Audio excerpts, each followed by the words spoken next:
이게 뭐 여자 월드컵 같은 피파 산하 대회에서 주심이 VAR 판정이 나왔을 때 그 결과에 대해서 직접 마이크를 잡고 발표하는 것을 이미 우리가 이제 경험을 했습니다. 지금 프리미어리그도 이걸 좀 도입하려는 그런 움직임이 좀 있다고 하는데 이게 페널티킥 하고 설명하는 게 아니고 딱 해가지고 자 결과는 두구두구두구두구두구 뒤에서 깠습니다 페널티킥 이렇게 해가지고 이렇게 한다는 거 아니야? 그때 그런 느낌으로 간다는 거 아니야? 뭐 가져올 거 아니에요? 그러니까 그건 아니고 그런 느낌으로 간다는 거 아니야?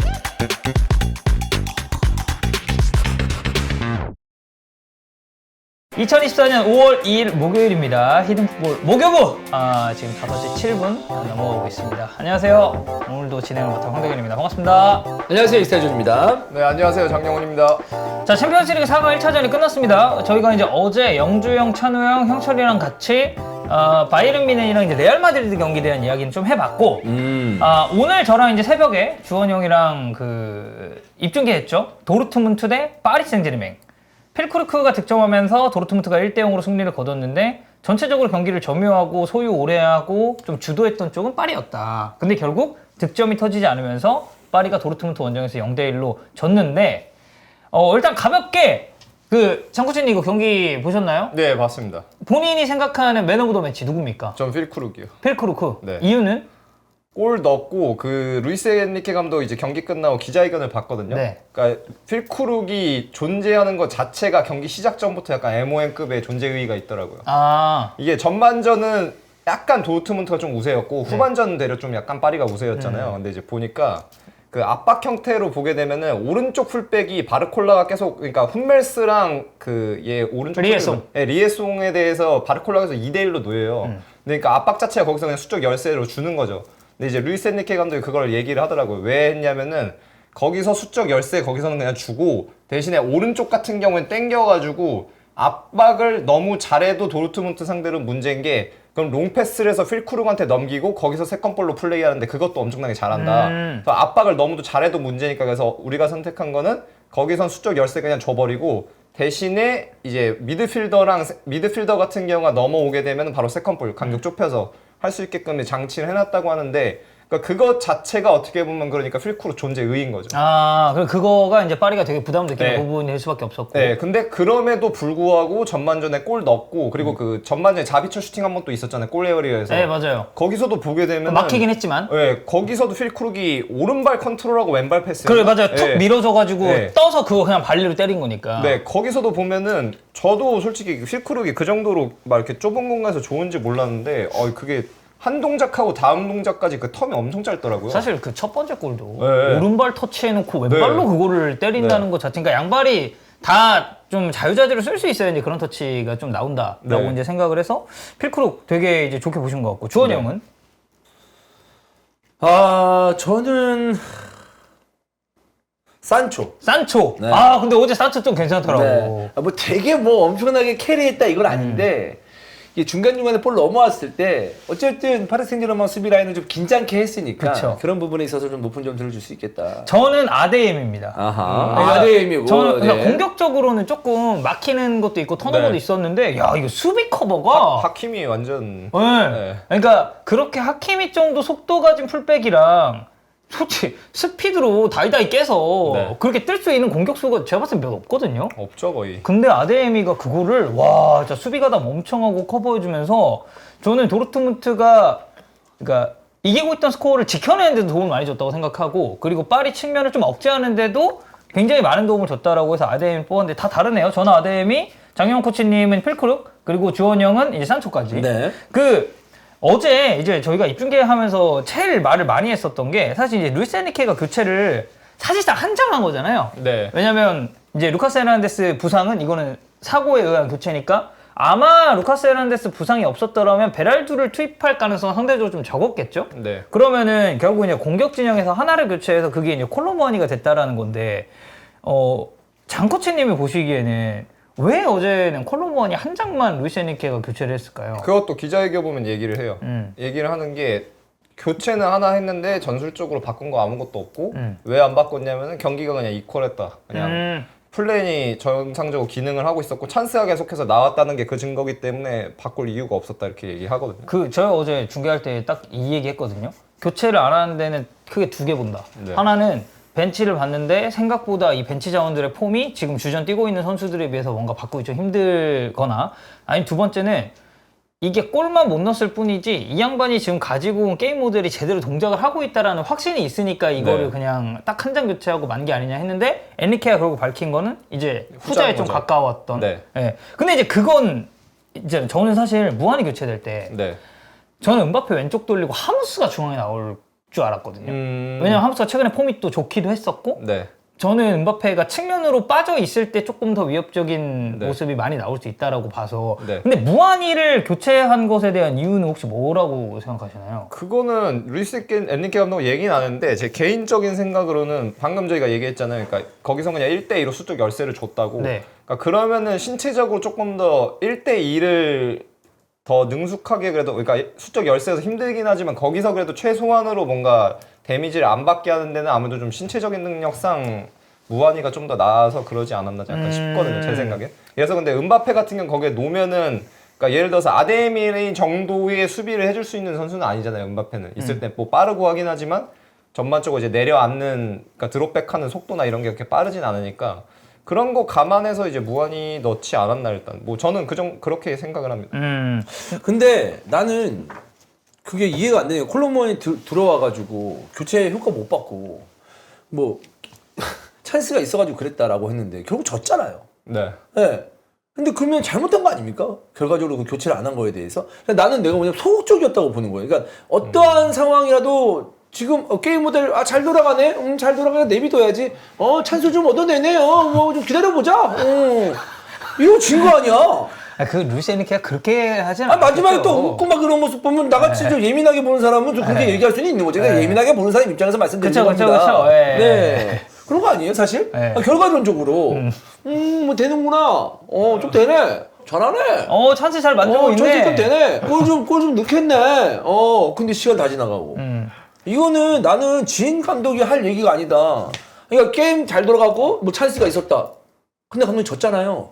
이건 뭐라고 그럴 거예요, 그러면. 그러면 이제 2차전이 있기 때문에 다들 가만히 있는 건데, 결과적으로 마지막 2차전에도 만약에 올라가지 못하면, 도르트문트 상태로, 파리 생제르맹이 그쵸. 올라가지 못하면 1차전부터 그렇게 허허실실 뭐 게임 잘 돌아가고 뭐 찬스 있으니까 뭐 그렇구나라고 하니까 잘 골아지 좋다 막 이렇게 얘기 들을 수밖에 없어요.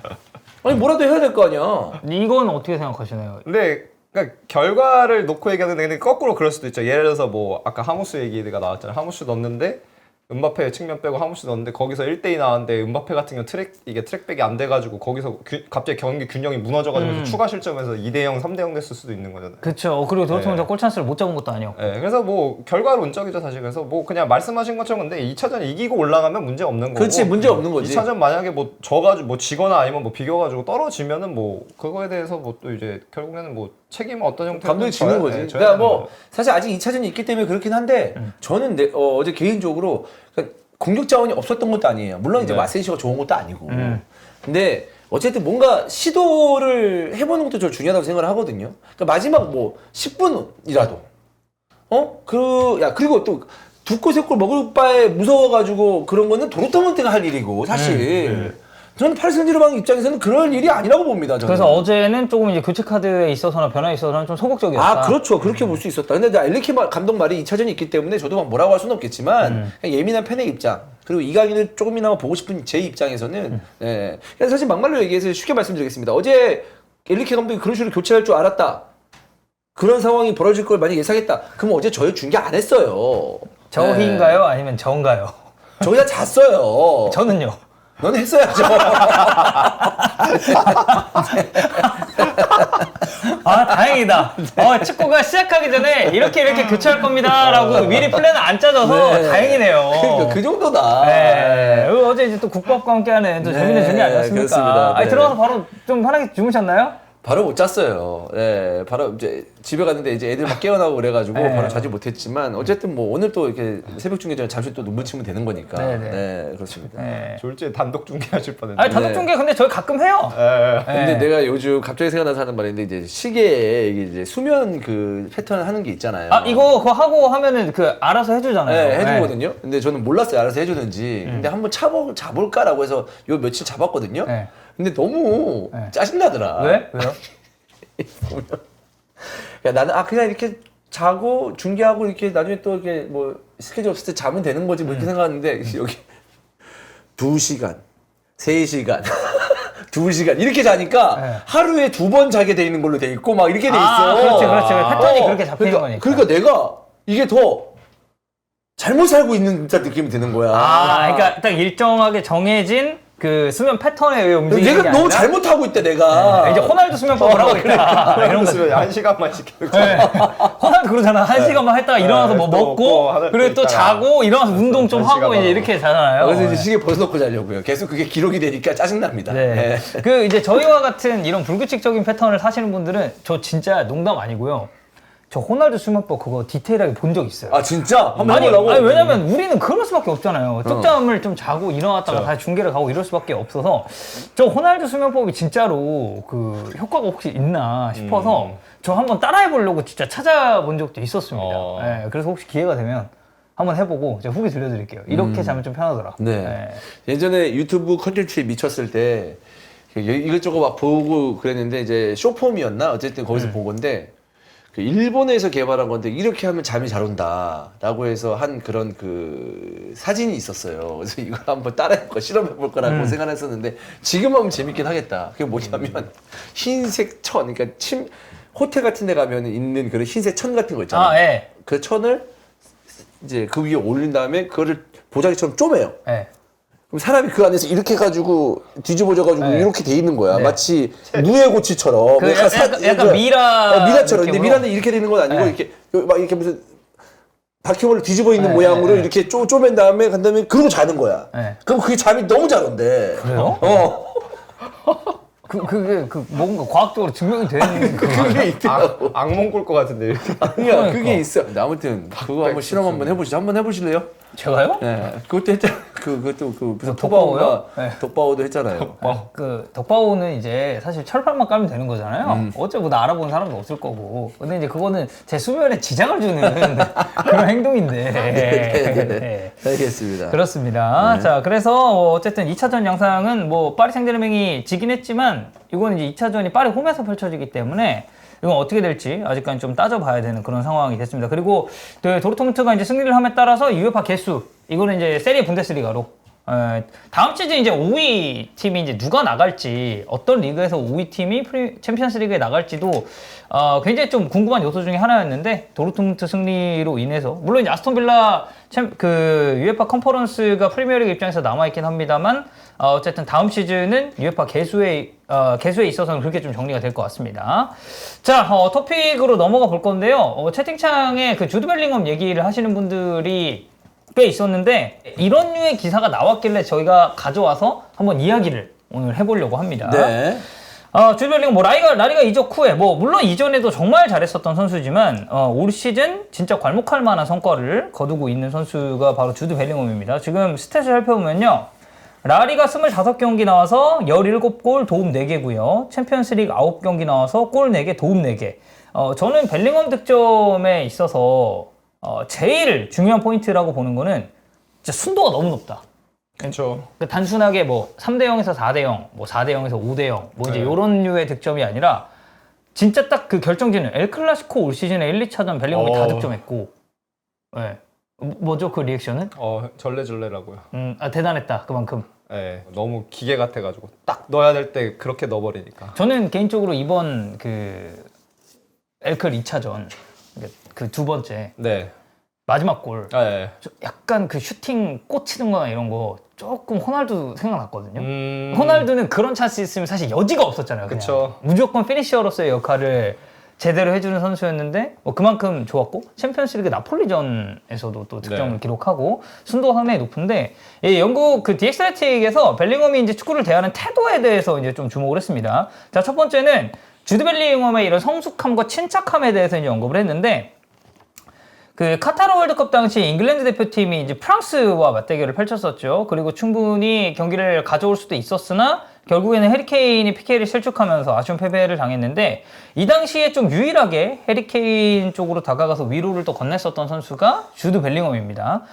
여기서 이제 얘기하는 건 당시에 나이가 19세였는데도 자칫 좀 사기가 떨어질 수 있는 본인보다는 어쨌든 프로 무대에 대한 경험이 훨씬 많은 이런 해리케인에 대해서 격려를 했다는 데 좀 포커스를 맞췄고, 사실 레알 마드리드에서도 좀 보면 10월에 있었던 오사수나전 때, 그러니까 이날 발베르데가 꽤 잘했거든요. 근데 발베르데한테 이제 팬들로 하여금 발베르데한테 이제 박수를 좀 보내게 했었던 그 일이나, 호셀루가 득점을 좀 못 터뜨렸을 때 이 호셀루한테 득점 제공하고 나서 인터뷰를 골문 앞에서 힘든 시간을 보내고 있는 동료를 돕고 싶다라고 설명을 한 바가 있었습니다. 그래서 뭐 이런 예시들을 좀 살펴봤을 때는 이거는 어린 나이답지 않은 성숙함을 가지고 있는 선수가 벨링엄이라고 생각을 하는데, 이제 제가 약간 이제 또 코치 일을 하고 지도자 일을 하고 계시니 이제 스페인 내에서 그런 어린 선수들이나 이런 선수를 지도하셨을 때 이런 벨링엄 같은 선수들이 보여주는 그런 성숙함 있잖아요. 저는 어린 네. 친구들은 기본적으로 플레이에 있어서의 이기적인 면도 좀 있다라고 생각을 하거든요. 네. 근데 이제 이런 성숙함이 지도를 통해서도 나올 수 있는 건지, 아니면 기본적으로 이런 스타일의 선수들이 좀 있는지가 궁금해서. 둘 다인 것 같아요. 어느 정도의 가지고 태어난 것도 있고, 근데 이제 특히 스페인 같은 경우는 그게 유독 또 많이 강조가 되는데, 맨날 거의 대부분 이제 막 유스 출신들이 1군 데뷔 많이 하는 구단들 보면은 엄청 그걸 강조해. 그러니까 선수기 전에 무조건 사람으로서 좋은 사람이어야 된다는 걸 엄청 강조를 하거든요.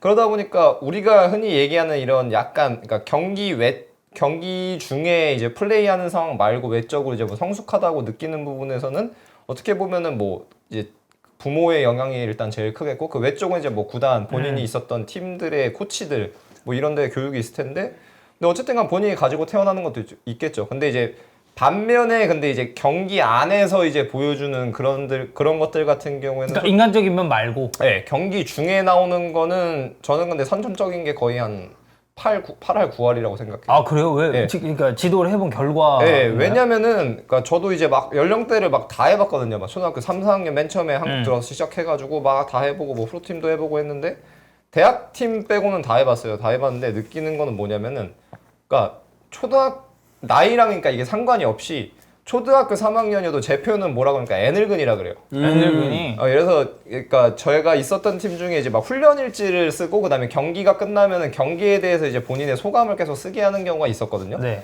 근데 예를 들어서 그 2015년 당시에 초등학교 3학년이었던 친구가 있고 지금 고3이에요, 그 친구가. 그 친구는 아직도 축구를 하고 있는데 네. 이제 그 친구 같은 경우가 되게 인상적이었던 게 뭐냐면 그런 경우가 한 2-3명 정도 더 있긴 했거든요. 네, 그래서 훈련 일지를 쓰면 이제 막 제가 뭐 이렇게 막 댓글 같은 거 달아주고 이제 피드백을 주라고 이제 그거를 이렇게 웹으로 이렇게 쓰는 건가요? 네, 그러니까 그러니까 종이에다 쓰는데 쓰고 그걸 사진을 찍어서 이렇게 올리는 식이었어요. 그래서 근데 거기 피드백을 주니까 저도 이제 매일 읽어보죠. 특히 이제 경기 끝나고도 읽어보는데 훈련 때는 뭐 오케이예요. 훈련 때는 뭐 비슷비슷하게 써요. 근데 경기 끝나고 나서 쓴 거를 보면은 자기 스스로에게 대해서 엄청나게 엄격해요. 좀 네. 비판적인 그런 네. 면이 좀 있구나. 보통 그 나이 때 애들이면은 그러니까 쉽게 얘기해서 부모님들도 마찬가지지만 이제 그 자기 아들이 주인공이 되는 걸 원하시고 선수들도 이제 그냥 내가 공 가지고 많이 하고 골 넣고 막 어시스트 하는 걸 좋아하잖아요. 사실 성인 돼도 뭐 어느 정도 그건 이어지는 거고. 근데 그런 친구들 같은 경우에는 그거랑 별개예요. 골을 넣어도 막 만족스럽지가 않다 막 이러면 쓰고 진짜? 예, 특히 이제 훈련 때 같은 게 강조하는 부분이 있잖아요. 그 주에 예를 들어서 주제 훈련을 하니까 특정 상황에 대해서 뭐 디시전 메이킹, 그러니까 판단에 대한 얘기를 했으면은 그거를 막 쓰면서 그 부분에 대해서 내가 판단이 좋지 않았던 것 같다. 이 부분을 골은 넣었지만 이 부분을 무조건 뭐 분명히 개선을 해야 된다. 막 이런 걸 써요. 초등학교 3학년. 진짜? 그런 애들이 있는데 그런 애들은 보통 그러니까 보면은 그러니까 약간 뭐 좀 속된 말로 하면은 이제 훈련하고 경기하면 눈 뒤집어지는 거예요. 지는 골을 못 봐요. 걔네는 지는 골을 못 봐요. 그러니까 승부욕도 엄청 엄청난 거예요. 대신에 자기한테는 엄청 냉정해요. 엄청 엄격해요. 그러니까 그러니까 변명거리를 찾지 않아요. 근데 자기가 뭔가 실패를 했을 때. 동료들한테 있어서는 좀 더 파이팅 넘치는 모습도 보여주고. 근데 또 그게 이제 가끔 과하게 느껴질 때도 있는 거죠. 밖에서 보면은. 어쨌든 어린 선수가 하니까. 네네. 그러면은 이게 어쨌든 프로팀 가기 이전에 이런 유스 선수들 같은 경우는 그런 식으로 이제 인성교육도 좀 많이 하고 그런 케이스인데. 네. 근데 이제 지금은 이제 시대가 좀 많이 바뀌어가지고 이렇게 되긴 했는데 형 때는 이런 거 컨트롤하고 그런 건 잘 없었죠. 그러니까 뭐 소양 교육을 막 따로 한다든지.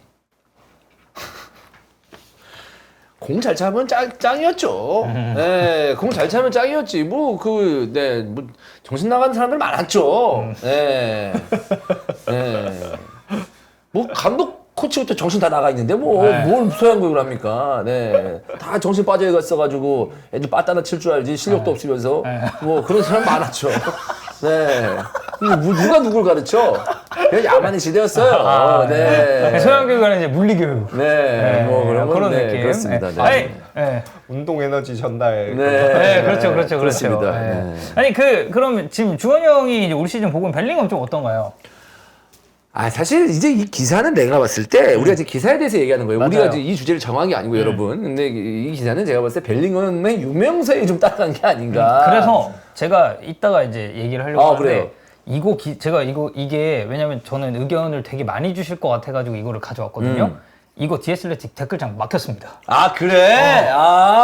진짜요? 저는 사실 이 기사 딱 처음 봤을 때 과욕? 이걸 과욕이라고 할 만한가? 물론 이제 사례를 제가 설명을 드릴 거예요. 근데 이걸 과욕이라고 할 만한가? 야, 이거 사람들은 어떻게 반응을 하는지 궁금하다. 그래서 들어봤는데 막혀있더라고, 댓글창이. 예. 자, 그래서 여기서 이제 과욕이라고 표현한 이거 이제 뭐가 있냐면, 기사에 따르면 벨링엄이 이제 도르트문트가 지난 시즌에 우승을 되게 아쉽게 실패를 했잖아요. 분데스리가 우승을 마지막 경기에서 이제 미끄러지면서.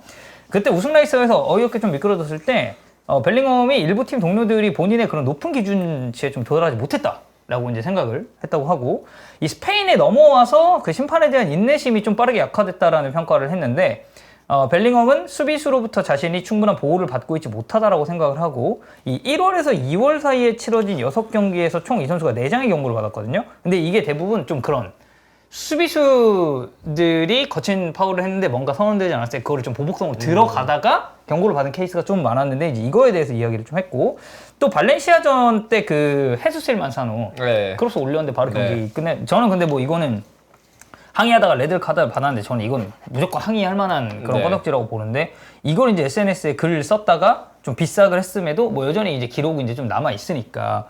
그래서 저는 이 그 과욕을 읽으면서 댓글창이 괜히 막힌 게 아니다.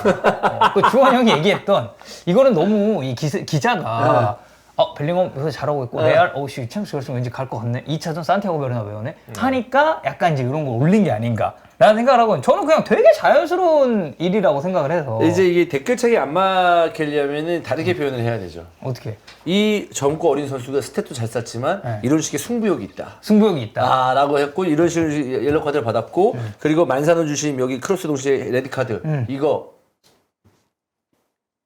벨링엄을 화나게 한 건 만사노 주심의 탓이다. 뭐 이런 식으로 갔다면은 이제 댓글창에 역시 벨링엄, 역시 디에슬레틱, 개추 막 이렇게 하면서 이제 개추. 기사 공감하면 개추. 네, 막 그러면서 이렇게 나오지 않았을까라는 생각인 거예요. 근데 뭐 예를 들어 저는 근데 그런 선수들이, 그러니까 옛날에 막 호날두도 그랬었잖아요. 이거 뭐 저는 되게 좀 별로 그렇게 좋은 인터뷰는 아니었다고 봅니다만, 나 11명이었으면 우승했을 것, 막 이런 얘기 했잖아요, 호날두가. 근데 저는 팀에 이런 느낌의 선수는 어쩔 수 없이 존재한다고 보거든요. 자기 에고가 엄청 셌을 때. 그러면은 그럴 때 코치들이나 감독이 이렇게 따로 케어해주는 그런 포인트가 있을까요? 얘기를 보통은 하죠. 선수 이제 특히 이제 감독 같은 경우는 뭐 성향마다 좀 다른데, 뭐 예를 들어서 뭐 아스날 같은 경우 그 오르알라팅 보면 이제 카를로스 쿠에스타가 보통 이제 선수 개인 세션 따로 하면서 거기서 대화를 많이 하고, 그런데 그런 거를 요새는 또 코칭 스태프가 워낙 팀 구조적으로 돼 있으니까 아예 그거를 좀 담당하는 코치가 있을 수도 있고, 아니면 뭐 감독 같은 경우가 뭐 수시로 이제 좀 얘기를 하는 경우도 있을 수도 있고. 그래서 그런 부분도 확실히, 왜냐면 축구가 결국 인간이 하는 거니까 축구만 가지고 축구를 할 수는 없거든요. 그러니까 그런 부분에서 얘기를 하고, 그다음에 이제 뭐 구단 같은 경우가 이제 또 개입을 할 수도 있죠, 사실. 그러니까 그 호날두가 한창 한 2010년대 초반 넘어가서 한 13, 14, 15 이때가 막 파울 당하면 막 가가지고 막 발로 까버리고 막 그런 행동을 엄청 많이 했던 기간이 한 2, 3년 정도 있잖아요. 그러다 근데 또 좀 지나면서 그냥 또 수그러들고 하는데, 이제 저 전남 때 감독이 파비아노가 그래도 라리가 한 200경기 가까이 뛰었으니까, 그러니까 그 당시에도 그렇고 이제 라리가 팀 막 구단 문화 같은 걸 아니까, 그때도 이제 당시에 막 저한테 얘기했던 게 뭐냐면, 레알 마드리드면 저거 무조건 그 심리 상담 받게 했을 거라고. 왜냐면 구단 이미지를 그게 실추시키는 거기 때문에 저거 아마 했기 때문에 이제 좀 아마 안 하는 걸 거고 그리고 페페 같은 경우도 아마 마찬가지일 거라고 막 근데 페페는 이제 그렇게 받은 거 치고는 굉장히 오랜 기간 동안 네, 뭐 아무튼간 뭐 그렇게 얘기를 하시더라고요. 그래서 뭐 진짜 받았는지 안 받았는지 모르겠는데 그런 경우가 꽤 있다고 하더라고요. 그래서 구단에서 뭐 개입할 수도 있고 그래서 뭐 어쨌든간 그런 거를 뭐 교정은 아니고 약간 좀 적절한 형태로 이제 바뀌게끔 얘기해서 좀 예, 케어하고 예, 대화를 하는 거죠. 올바른 방향으로 갈 수 있도록 좀 유도를 해주는 그런 건가 보네요. 네, 근데 벨링엄은 솔직히 우리가 그러니까 맨날 얘기할 때, 그러니까 이 선수가 이 나이 같지 않다라고 얘기를 많이 하는데, 근데 어떻게 보면 이 나이 다운 모습도 어느 정도 있는 거죠. 그러니까 네. 저는 어느 정도 자연스러워. 왜냐면 예를 들어서 뭐, 그러니까 완전히 막 역대급 재능이었던 선수, 예를 들어서 대표적으로 잉글랜드 국적이면 웨인 루니 생각해보세요. 유로 2004 때 막 나오고 나서 그때 무슨 막 뭐 카시아스 스페인이랑 유로 2004 끝나고 막 친선전 했을 때 그 옛날 얘기라서 아마 기억 안 나시는 분도 뭐 많으시겠지만 막 그때 막 카시아스 막 여기 철창에다가 막 이거 막 밀고 막 그 한 경기에서만 한 3번 4번 싸워서 베컴이 그래서 레알 마드리드랑 싸워가지고 계속 말렸었거든요. 그런 거 감안하면 사실 뭐 그러니까 당연히 이 행동이 좋지는 않은데 네, 저는 그래서 벨링엄이 보여주는 이런 거는 그냥 자연스러운 승부욕에 기반해서 나오는 행동들이고 네. 뭔가 이렇게 막 그러니까 이슈가 될 만한 그런 점까지는 아니라고 이제 생각을 아니, 해서. 그럼요. 네. 아, 이게 지금 벨링엄 정도면 이슈가 안 된 거지. 왜냐하면 아니 솔직히 말해서 정신 나간 선수들이 얼마나 많은데. 예전에 사실 뭐 조이 바튼 예전 말고 지금도 지금 네. 벨링엄은 실력이라 있고 만약에 이런 짓을 하지 실력도 도 없는데 같은 짓을 하는 사람이 얼마나 많은데 선수들이 맞잖아요. 근데 왜 이렇게 화가 나셨어요? 그런 새끼들 보면 화나서요. 아, 예. 네. 이거 벨링엄은 축에도 못 낀다. 네, 라는 생각입니다. 그렇습니다. 뭐 어쨌든 벨링엄 잘하고 있고 이제 레알이 아마 올 시즌 라리가 우승이 유력하고요. 벨링엄이 어플 만남도 했다고? 네. 그 틱톡 그 뭐라 그래? 아니 그거 아니었나? 저번에 그 벨링엄 그거 벨링엄 아니었나? 내가 히든 풋볼에서 한번 그 어플 가입한 적 있었던 것 같은데 그거 벨링엄 아니었나요? 그때 제가 막 뭐 하지 않았나요? 되게 그런 거 아니야? 되게 그 자산이나 이런 거 높은 사람만 가입할 수 있는. 맞아요. 셀럽들만 가입하는 그 어플. 그래가지고 그래? 이거 그 기준 셀럽의 기준이 어떻게 되나 해가지고 그때 내가 막 가입 신청해가지고 통과되나. 근데 확인을 안 해봤네. 아, 그래? 한번 봐야겠다 이따가. 예. 네. 근데 뭐 그런 거는 예. 본인 셀럽이라고 생각은 하나 봐요? 안 하죠. 형님이 세미셀럽인데 제가 어떻게 셀럽이에요? 예? 형님이 세미셀럽인데 제가 어떻게 셀럽이에요? 예. 가입 정지 먹었잖아요. 예. 어우, 할 뻔했는데 여기 또 말려가지고 또 주원이 형 말해야 돼. 그렇습니다. 아니, 그때 이제 그 컨텐츠적으로 이제 한번 했었던 거고, 네. 예, 그렇습니다. 자, 그 다음 얘기는 이제 VAR 판정 추가적으로 그 이제 주심이 직접 발표하는 거 고려하는 것에 대해서 이제 프로경기 심판기구 PGMO에 대해서 이제 고려를 하고 있다라는 얘기가 또 나왔는데 이게 뭐 여자 월드컵 같은 피파 산하 대회에서 주심이 VAR 판정이 나왔을 때 그 결과에 대해서 직접 마이크를 잡고 발표하는 것을 이미 우리가 이제 경험을 했습니다. 지금 프리미어리그도 이거를 좀 도입하려는 그런 움직임이 좀 있다고 하는데 제가 이거 실제로 발표하는 그 장면 봤거든요. 네. 유튜브 찾아가지고 딱 판정 나오고 그 별도로 마이크를 잡진 않고 이거를 그 경기장 스피커로 송출하더라고요. 주신 말을. 그래서 뭐 어쩌고 저쩌고 페널티킥 하니까 이제 관중들이 막 이렇게 하면서 이렇게 되는데 저는 나름 단순하게 그냥 시그널로만 이렇게 딱 찍는 것보다 좀 더 긴장감이랑 박진감이 넘치지 않았나. 이게 페널티킥 하고 설명하는 게 아니고 딱 해가지고 자 결과는 두구두구두구두구두구 뒤에서 깠습니다 페널티킥 이렇게 해가지고 이렇게 한다는 거 아니야? 그때 그런 느낌으로 간다는 거 아니야? 뭐 가져올 거 아니에요? 그러니까. 그건 아니고. 그런 느낌으로 간다는 거 아니, 아니야? 그러니까 어째 전체적인 큰 틀은 비슷한 거죠. 페널티킥 찍은 다음에 설명하는 게 아니고 네. 이제 설명을 하면서 두구두구두구두구두구 이렇게 해서 저렇게 해서 뒤에서 당겼으나 이걸 뿌리치고 앞으로 나가는 과정 속에서 걸려 넘어졌습니다. 처음에는 혼자서 걸려 넘어진 줄 알았으나 옆에서 태클이 들어와서 그게 발목을 가격하면서 여러분 페널티킥입니다. 네, 약간 이런 느낌. 자, 광고 보고 오겠습니다. 하고 네. 하고 나서. 예. 약간 그런 느낌으로 설명하는데 저는 조금 더 다이나믹했다고 생각하고 이거 주심이 나와서 설명하는 거 다른 스포츠에서는 하잖아요. 네. 그러니까 가깝게 우리가 뭐 그런 거 있잖아. 뭐 배구에서도 네네네. 이거 내 터치냐. 네. 그래서 이제 그 후인정 전 감독님이 네. 예, 그렇게 이제 하기로 했었던 거고. 배구는 한국 그거는 뭐야 코난 노래 나오잖아요. 예. 요런 거 좀 어떻게 보나요? 이미 타스포츠에서는 하고 있는데 뭐 타스포츠도 관심이 좀 많으시니까. 네. 저는 어차피 VAR을 쓸 거면은 뭐 하는 거 나쁘지 않은 것 같아요. 그러니까 저는 그러니까 흐름이 끊기는 게 코치 입장에서는 조금 사실 껄끄러운데 어차피 VAR 하는 거에서 끊기는 거면은 그냥 조금 납득이 되게 설명을 하는 것도 나쁘진 않은 것 같고 최근에 그러니까 라리가가 저기 렐레보도 그렇고 경기 끝나면은 그 VAR실이랑 통신한 거를 음성 파일을 이제 공개를 계속 했거든요. 그래서 그거 보니까 기사에서도 네. 워딩 그냥 다 써가지고 내보내더만. 네, 그거를 했거든요. 근데 그냥 어차피 그런 식으로 공개를 할 거면 그냥 오피셜하게 하는 것도 사실은 나쁘지 않은 것 같아요. 특히 이제 경기장에 있는 사람들한테. 왜냐면은 이제 중계를 보는 사람들은 이제 TV로 보니까 이게 막 다각도에서 이렇게 다양하게 좀 보여주잖아요. 그렇죠. 근데 경기장에 있는 사람들은 사실 전광판 말고는 이렇게 뭔가 정보를 얻기가 쉽지가 않으니까. 그래서 경기장에 있는 팬들을 고려한다면은 어차피 VAR 하는 건 좀 나쁘지 않은 것 같습니다, 제 생각에. 네, 그래서 제가 이것도 근데 저는 네. 이게 네. 주심 나서 설명하는데 예를 들어서 어떤 주심 설명하는데 네 이런 상황 때문에 페널티킥입니다 이렇게 하면은 괜찮은데 만약에 테일러 같은 주심이 자 설명드려서 꺼져 이 개 네가 뭘 새끼야 우 아니 제가 말씀을 우 아이씨 너무 안 들어 이 새끼야 이러면 네. 아 그럼 이제 경기 진행에 안 되니까. 좀 차질을 빚을 수가 네, 있으니까. 네. 아 그래서 제가 이 기사에 있는 댓글을 가져왔어요. 이 사람들은 어떻게 생각을 하나? 왜냐면 지금 형처럼 그렇게 생각하는 사람들이 있을 수도 있잖아. 있어요 네. 자, 첫 번째. VAR 할 시간에 반자동 옵사이드나 도입해라. 아 그렇지. 그러니까 이런 거 마이크 잡을 시간에 반자동 옵사이드나 먼저 도입을 해요. 왜냐면 이거 반자동 옵사이드 우리가 월드컵 때 봤잖아요. 기깔납니다, 이거. 근데 이거 하잖아요 내년에. 아, 그쵸. 네, 프리미어리그 하죠. 자, 그리고 두 번째. 그냥 꺼져라. 하워드 웹. 클라텐버그 같은 놈들이 게임을 망치고 있다. 이게 이제 그 아까 형이 얘기했었던 그 테일러 같은 그게 나왔을 때 이제 우 이렇게 하는 특정 주심에 대한 극단적인 반응. 그렇죠. 자, 그리고 이거는 이제 좀 길게 어떤 분이 써주셨는데 이런 수정했으면 하는 사항 중에 하나가 이 VAR이 페널티킥이나 레드카드 결정에 개입하는 경우인데 이게 심판이 조금 더 자신의 입장을 고수하고 이 비디오 판독관이 페널티킥이라고 얘기를 했다고 해서 그거를 너무 쉽게 판정대로 따라가지 않았으면 좋겠다. 그런 얘기를 했거든요. 어쨌든 그 이유를 밝히는 거에 앞서서 그거 있잖아. 원심은 PK가 아니었어요. 네. 아니면 뭐 원심 PK였어. 네. 근데 VAR 좀 듣더니 네. 본인이 온필드 안 보고 네. 아 이거 PK 아님.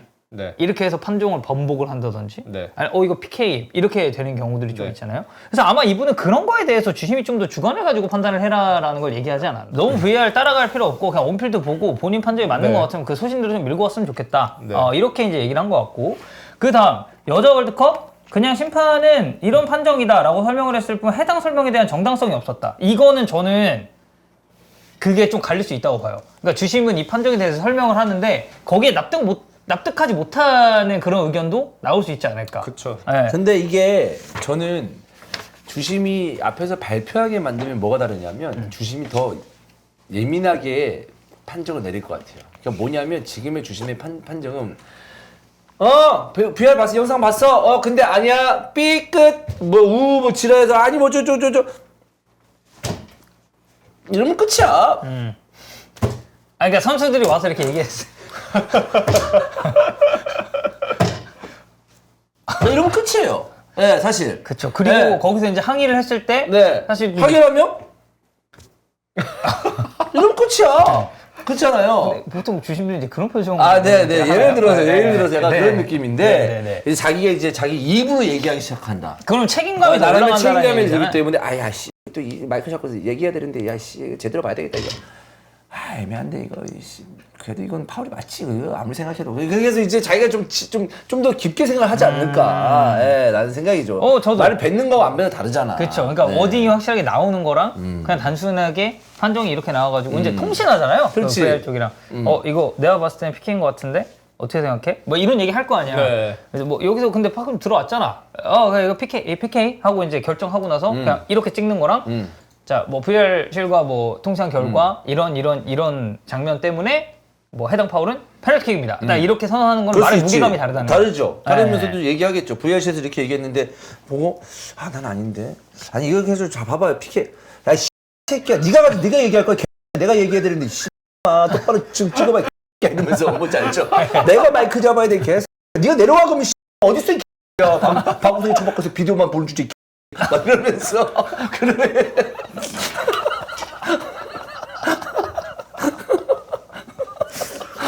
혹시 뭐 금조장이에요? 아니 그럴 수도 있잖아요. 그럴 수도 그러니까 있잖아요. 뭐 VR 판독관의 주심이랑 네. 또 이제 되게 친할 수도 있잖아. 네네네. 친하니까 야 다른 장면 없어 이 새끼야 이러면서. 이 새끼야 너 몇 개야? 너 심판 교육기도 몇 개야? 이런 거 이제 얘기하면서. 네. 근데 제가 이거 여자 월드컵 사례를 몇 개 찾아봤을 때 사실 이 설명이 그렇게 길진 않더라고요. 되게 짧고 딱 그 판정을 한다는 것 뿐이지. 그래서 이 사람도 그거를 말한 것 같아. 이걸 좀 길게 납득할 만큼 설명을 좀 해줘야 된다라는 걸 좀 강조를 한 것 같고, 마지막은 누군가를 이런 걸 구현하기 전후에 팬들의 그런 만족감에 대해서도 충분히 조사를 좀 해봐야 될 필요가 있다. 아, 네. 네, 뭐 이건 호불호가 좀 갈릴 수 있는. 저는 부분이니까. 완전 근데 찬성이에요.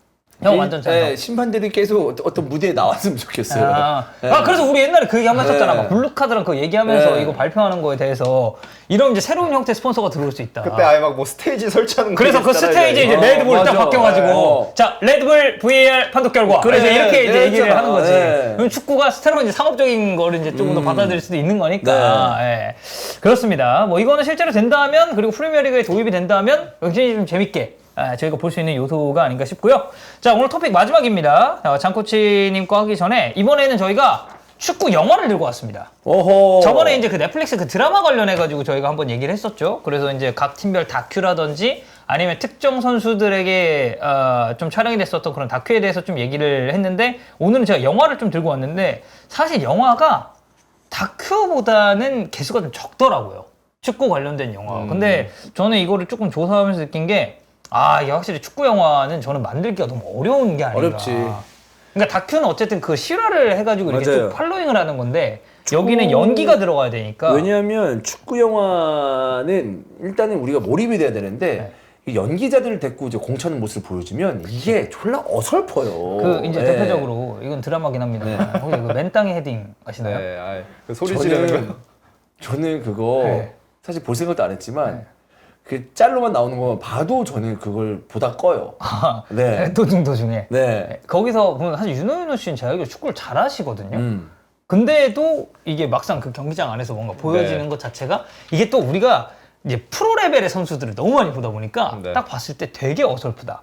라는 생각이 이제 들 수밖에 없는 이제 그쵸. 그런 드라마라고 보는데 근데 이제 소림 축구 같은 경우는 어설프지 않죠. 자, 여기서 어설플 수가 없잖아. 자, 그 어설픔을 CG와 그렇지. 이들의 개그적인 요소로 완벽하게 흥행을 시킨 게 소림축구입니다. 네. 제가 봤을 때 전 축구 영화 중에 전 완전 1티어. 너무 재밌게 본 영화였던 것 같아요. 자, 2001년 7월 21일에 개봉을 했고, 대한민국에는 2002년 5월 17일 월드컵이 이제 개막하기 직전에 개봉을 한 영화입니다. 감독은 모두가 아시듯이 이제 주성치 감독이 이제 이 영화를 만들었고, 만화에서 나올 법한 그런 필살기들을 CG를 통해서 실제 영화에 재현을 했고, 코믹함 그리고 감동까지 둘 다 잡은 영화라는 평가가 있었습니다. 주원이 형 이 영화 좀 어떻게 보셨나요? 소림축구. 저는 그냥 봤어요. 와, 뭐 축구 영화 1티어다라고 저는 이걸 축구 영화라고 생각하지 않습니다, 사실상. 그 개그 네, 영화. 네. 개그 영화라기보다 그냥 쿵푸 영화 아닙니까? 이거 그렇지. 그냥 네. 그래서 이제 그 쿵푸와 축구를 이제 네. 적당하게 이제 결합을 한 그리고 영화잖아요. 이 축구가 너무 황당하잖아요. 근데 제가 제일 황당했던 게 뭐였더라? 무슨 만두 가게에서 골키퍼를 데리고 오는 그 장면이 있었는데 만두 가게가 여자애였는데 뭐 네, 그 머리 뻑뻑 민 그 여자. 그랬네요. 근데 갑자기 만두를 비비는데 와 이렇게 하더만 그 만두에서 무슨 이게 막 회오리가 일어나고 막 그래서 그래서- 슈팅하는데 이렇게 해가지고 그 회오리를 막잖아. 그 그러니까 그 슈팅을. 만두 가게였나 뭔가 있어요. 네. 예. 그래가지고 그거 보면서 이거 그냥 와 마음대로 그냥 만들었구나 이 생각이 들어가지고 그냥 그때부터 그냥 봤어요. 네, 그리고 이제 막 윈드밀하면서 막 네, 사람 다 채치고. 네. 그래서 그냥 봤죠 그냥. 장구치님도 이거 보셨죠? 소림축구. 이거 여러 번 봤죠. 이거 그리고 옵션 틀면 가끔 이제 또 네, 해줄 때가 좀 맞아요. 있어가지고 네. 되게 좀 재밌기로는 정말 잘 맞는 그런 영화가 아닌가라고 저는 생각합니다. 저는 약간 뭐라 그러지? 그러니까 축구가 소재지 사실 축구 영화는 또 아니고. 그러니까 저는 이거랑 약간 겹쳐 보였던 게 뭐냐면은, 그러니까 축구 애니메이션이 꽤 만화가 있잖아요. 많죠. 캡틴 치바다 이거부터 해가지고 막 있는데 저는 약간 이걸 보면서 뭐 생각났냐면 그 주라기 월드컵. 주라기 월드컵. 네. 그렇지. 주라기 월드컵 모르시는 분도 계실 텐데 제가 아마 7살 때인가 KBS에서 했거든요. 네, 맞아요. 그 돌발이가 주인공이잖아요. 네. 쥬라기 월드컵 생각이 약간 나더라고요. 저희가 영화도 하니까 사실 이제 다음은 만화거든요. 축구 만화. 그래서 이제 그때 한번 만화는 저희가 좀 자세하게 다뤄보는 걸로 하고 제가 또 축구 만화 졸라 많이 봤거든요. 아, 어릴 때부터. 진짜요? 우리나라 거 뭐 외국 거 다 그 만화책도? 만화책으로 봤죠. 만화책으로 보고 네, 나 많이 지금 만화책으로 보고 싶은 영화는 그 만화는 지금도 있어요. 뭐요? 다시 한번 보고 싶다. 그때 만화 때 얘기할게요. 아, 만화 때. 오케이, 네. 좋습니다. 자, 그래서 여기 이제 약간 여담은 이게 아마 스폰서가 푸마였던 것 같아요. 네. 도중에 그 푸마 신발 막 가져오는 장면이 있는데 여기에 이제 이제 후원사 그 사장이 이제 막 박수 치면서 이거 가져가라고 하는데 그 사장을 주성치가 존나 패거든요. 예전에 쓰레기 청소부 시절에 이제 좀 그 핍박받은 그게 있어가지고. 근데 그분이 그 단역이 아니라 실제 그 소림축구가 촬영됐었던 시기에 푸마 중국지부 이제 사장. 이 사람이 이제 그 연기를 했다고 하고 또 이제 소림축구를 보고 영감을 받아가지고 제작된 게 원피스 실사화입니다. 이 원피스의 원작자가 이제 오다 에이치로죠. 이 오다 에이치로가 원피스 실사화는 불가능할 것이다라고 생각을 했다가 소림축구를 보고 이걸 좀 마음을 바꿨다라는 그런 기사가 나왔더라고요. 그리고 실제로 2023년에 넷플릭스에서 드라마로도 상영이 됐었고 실제 이 원피스 내용에도 소림축구의 느낌이 좀 나는 장면들이 상당히 많이 포함이 돼 있었다라고 합니다. 자, 두 번째. 이거는 저는 축구 영화로는 제일 잘 맞는 영화. 골 시리즈. 2005년부터 2년마다 1, 2, 3편을 쭉 개봉을 했고 데니 캐넌 감독이 연출을 했습니다. 1편은 주인공인 이 산티아고 무네스의 이 프리미어리그 진출, 그리고 2편은 이제 레알 마드리드에 가면서 벌어지는 이야기고 3편은 이게 주인공인 산티아고 무네스가 나오긴 하는데 이게 리암이랑 뭐 찰리라는 새로운 인물들의 이야기를 풀어가는 약간의 그런 스피노프 성향이 강한 영화인데 저는 골 원 한정으로는 축구 영화 고트다.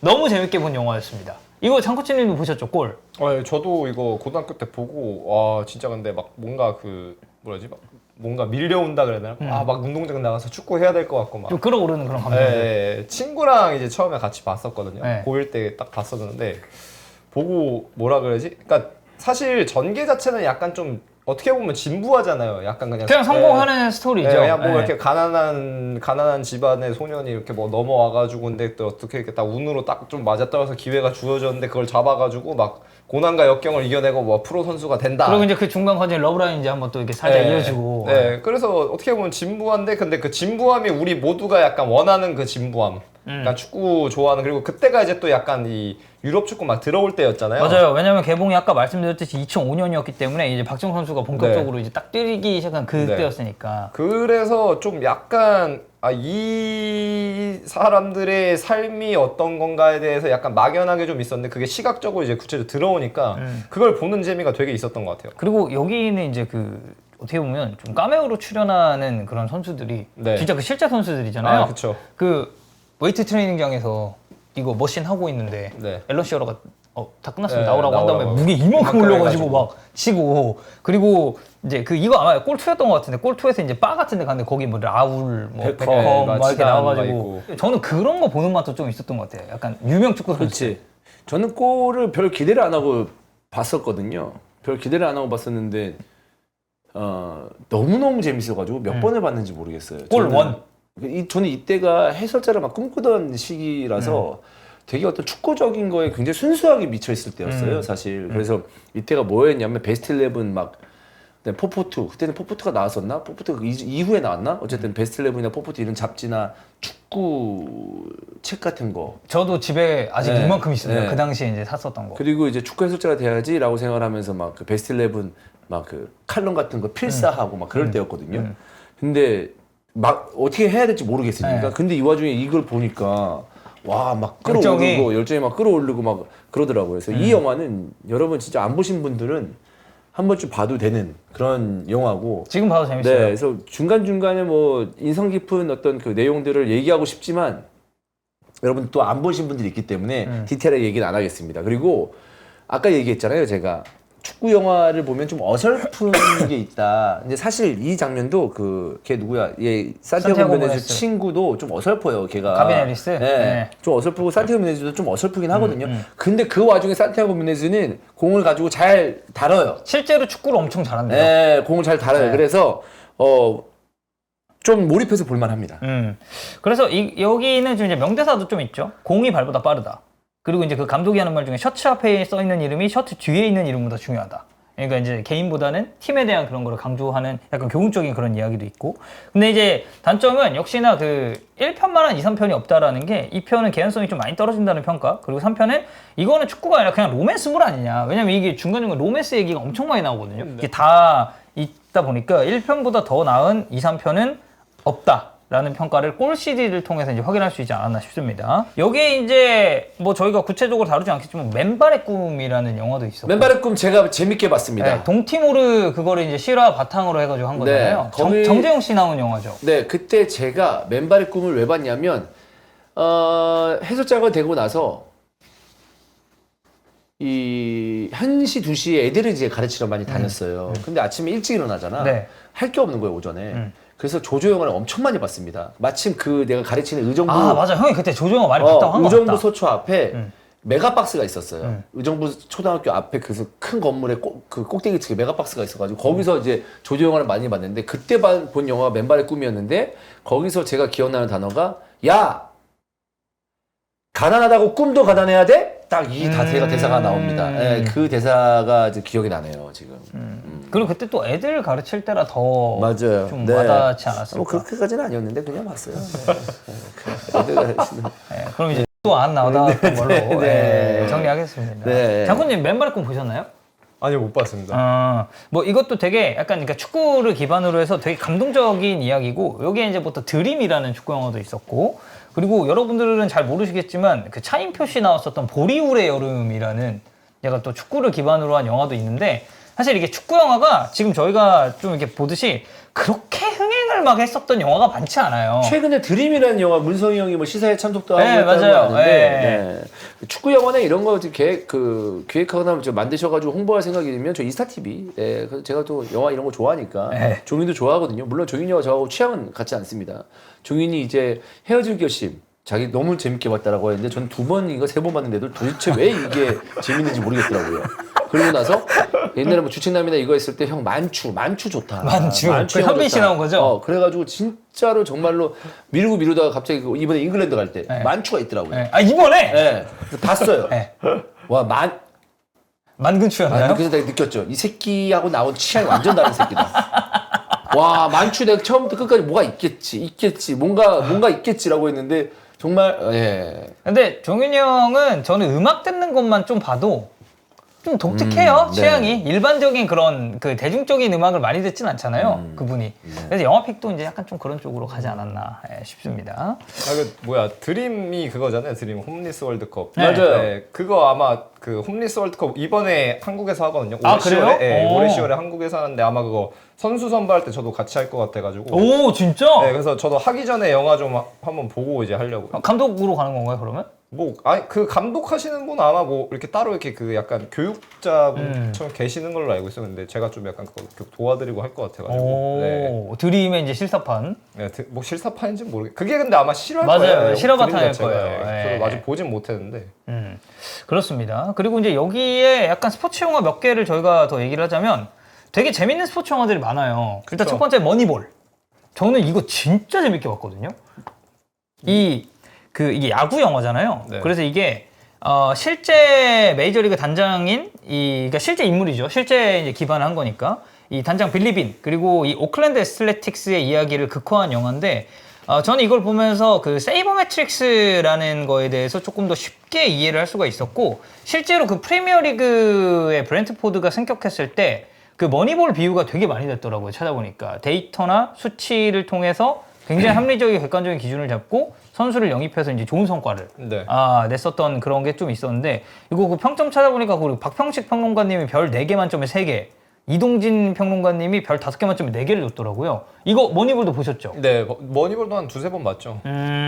이건 저는 개연성도 너무 좋고 이게 뭐 야구에 대해서 잘 모르신다고 하더라도 그 뭐랄까 그러니까 새 가치관을 통해서 기존에 좋지 못한 것을 좀 타파하고 싸우고 네. 그걸 성공시키는 그런 리더의 스토리라고 봐도 상당히 좀 재밌는 영화가 아닌가.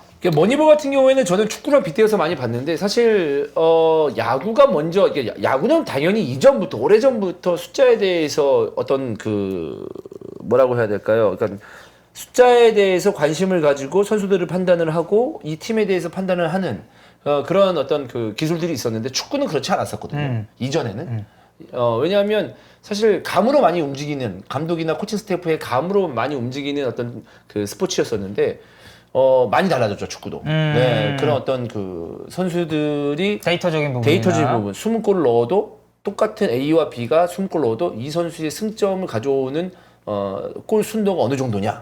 라는 이제 옐로 카드를 받았을 때 이 선수가 그 옐로 카드를 받는 어떤 그 뭐 타이밍이라든지 뭐 상황이라든지 이런 것들, 뛴 거리, 뭐 그다음에 뭐 슈팅의 개수, 볼 점유부터 시작을 해가지고 뭐 패스의 횟수, 뭐 이런 것들도 디테일하게 나오잖아요. 그쵸. 뭐 공중볼 경합, 뭐 이런 것들, 그런 것들이 이제 축구도 좀 많이 변했다라는 건데 그걸 빗대서 이제 머니볼 보고 하다 보니까 되게 재밌게 봤습니다. 맞아요. 단순한 야구 영화가 아니잖아요. 그리고 사실. 지금 브래드 피트가 연기를 너무 잘해가지고 그거에 몰입하는 것도 저는 좀 있었던 것 같고 뭐 이외의 스포츠 영화는 이제 국내작 중에는 뭐 국가대표라는 굉장히 유명한 스키 점프를 소재로 한 영화가 있었고 그리고 이제 핸드볼을 주제로 했었던 우리 생애 최고의 순간 우생순 이런 영화도 있었습니다.